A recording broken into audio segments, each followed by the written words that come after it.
మాజీ మంత్రి కేటీఆర్ కు ఏసీబీ అధికారులు నోటీసులు ఇచ్చారు. నెల 6న విచారణకు హాజరు కావాలని నోటీసులు ఇచ్చారు.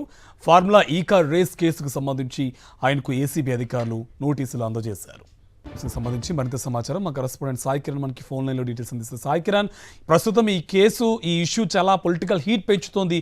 ఇప్పుడు నోటీసులు ఇవ్వడానికి రెడీ అవుతున్నారు. పూర్తి సమాచారం ఏంటి?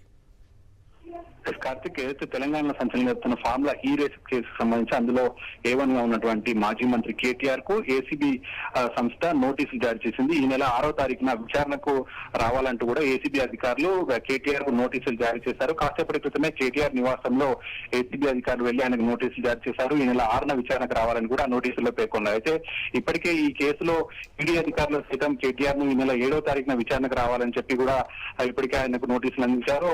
అది ఒకవైపు 7వ తారీఖు ఉంటే ఏసీబీ ఇందులో ఇప్పటికే కేసు కూడా రిజిస్టర్ చేసింది కాబట్టి ఇందులో 6వ తారీఖు విచారణకు రావాలని ఉంటే ఇప్పటికే కేటీఆర్ ఈ కేసు పైన క్వాష్ కూడా వేశారు హైకోర్టులో. సో అది నాట్ టు అరెస్ట్ అనేటువంటిది ఉంది, ఆయన అరెస్ట్ చేయొద్దు అనేటువంటి ఆదేశాలు ఉంది. కానీ అదైతే దానికి సంబంధించినటువంటి తీర్పు రిజర్వ్ అయి ఉంది. సో ఆ తీర్పు రిజర్వ్ అయి ఉన్నప్పటికీ కూడా ఏసీబీ అధికారులు ఇప్పటికీ దీంట్లో కేసు నమోదు చేశారు కాబట్టి కేసును విచారించవచ్చు అనేటువంటిది కూడా హైకోర్టు అందులో ఆదేశాల్లో పేర్కొంది. సో అందులో భాగంగా కేటీఆర్ ను ఈ కేసులో 6వ తారీఖున విచారించాలని ఏసీబీ భావిస్తుంది. దాని నేపథ్యంలో కేటీఆర్ కు నోటీసులు జారీ చేసింది. ఈ కేసులో ఇంకా ఏపీ ఉన్నటువంటి అప్పుడు ఎంఏయుడికి సెక్రటరీగా ఉన్నటువంటి అరవింద్ కుమార్, అలాగే అప్పుడు ఎంఏయుడిలో చీఫ్ ఇంజనీర్ ఉన్నటువంటి బిఎల్ నిధి కూడా నోటీసులు జారీ చేస్తారు. అయితే వారికి ఎప్పుడు ఏ తేదీన రావాలి అనేటువంటిది మాత్రం రాలేదు.